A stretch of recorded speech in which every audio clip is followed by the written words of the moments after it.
박균택 의원님 질의하세요. 처장님 오늘 고생 많으십니다. 어쨌든 파기환송심에서 대선 이후로 재판을 미룬 것은 다행이라는 생각이 듭니다. 경위가 어쨌든 국민의 상식에 부합하는 결정을 내려준 것은 참 다행이라는 생각이 듭니다. 그런데 22일 선거 기간 동안 다른 사건 재판은 어떻게 되는 겁니까? 4건이 그러니까 위증교사 그리고 대장동 사건 두 건. 지금 그것도 연기됐습니다. 대장동. 그러면 지금 속도 떴어요. 위증교사도 위증교사는 아직 안 떴고요. 안 했습니까? 그건 1심에서 무죄가 났던 사건인데 그런 것들도 계속 진행해야 하는 것인지 한번 좀 일선 재판부에서 한번 살펴주면 좋겠다는 생각이 듭니다. 제가 드릴 수 있는 답변은 이와 같은 각 재판부의 기일 변경 결정에 대해서는 저희들이 존중해야 된다는 점, 남은 재판부의 결정 어떤 결정도 저희들이 존중해야 된다는 그 점 말씀드릴 수 있겠습니다. 그래도 어떤 유무죄에 관여하는 것도 아니고 이런 대선의 시기에 사법부 전체가 오해를 받고 비판을 받을 여지가 있는 이런 일정 지정에 대해서는 한번 좀 재고해 보도록 역할을 해주시는 것도 필요하지 않을까. 안 그러면은 행정처나 또 법원장님이라는 그 존재가 왜 필요할 것인지 그것도 한번 좀 생각해 주시면 좋겠습니다. 고민해 보겠습니다. 예, 알겠습니다. 이상입니다. 네, 박희승 의원님. 오늘 법원행정처장님, 많은 의원님들의 질타가 있어서 굉장히 괴로우실 것 같은데 저도 법원에 몸담았던 사람으로서 굉장히 듣고 있기가 괴로웠습니다. 어쨌든 2심 환송심에서 재판기를 연기해서 다행히 그 선거에 개입한다는 오해를 좀 안 맞는 상황을 만들어줘서 다행이다 생각하고, 저도 어디 방송에 나가서 법원에 믿는다. 법원은 대법원 따로 또 고등법원 따로 지방법원 따로 각자 재판부에서 자기 소신껏 재판하는 기관이다 했는데 다행히 변경 신청서를 받고 그런 결정을 해줘서 다행히 법원에 체면을 세워줬다 이렇게 생각이 들고요.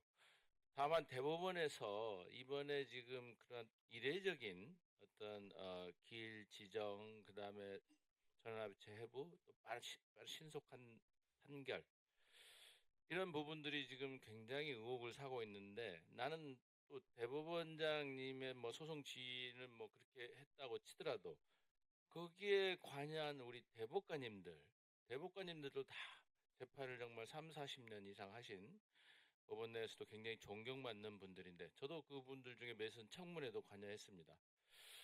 이런 분들이 어떤 그런 합의를 할 때 자기 목소리를 제대로 냈더라면 이렇게 국민의 공분을 사는 이런 오해를 안 샀을 텐데, 그 자기 목소리를 제대로 내지 못하고 누가 주도했다고 좀 말하기는 그렇습니다만, 이게 제가 지금 저는 결론을 이렇게 날 수도 있고 저렇게 날 수 있다고 봅니다. 법원의 속성상. 근데 그 절차 면에서 적어도 이렇게 견해가 갈린 경우는 숙성의 시간이 필요한데 거기에 왜 어느 대법관도 제동을 걸지 않았는지, 나 합의에 이렇게 해가지고 참여 못하겠다 이렇게라도 선언하고 시간을 달라, 보름이든 한 달이든 그런 어떤 숙성의 시간을 가졌으면 국민들한테 이런 오해를 과연 샀을까. 그래서 이러한 재판 우리 기록을 읽고 안 읽고를 떠나서 이런 오해를 안 사게 재판을 했었어야 될 텐데,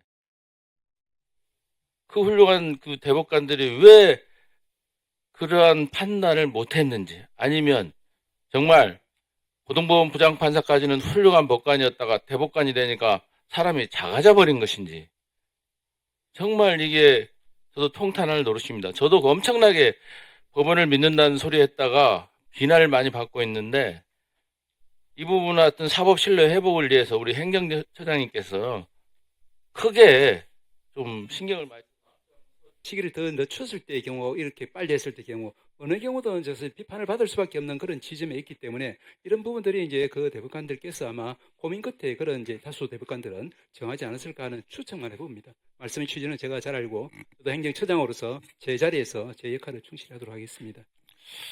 네, 지금 근데 자꾸 제가 말을 해서 죄송합니다만 법원행정처의 답변은 팩트가 틀렸어요.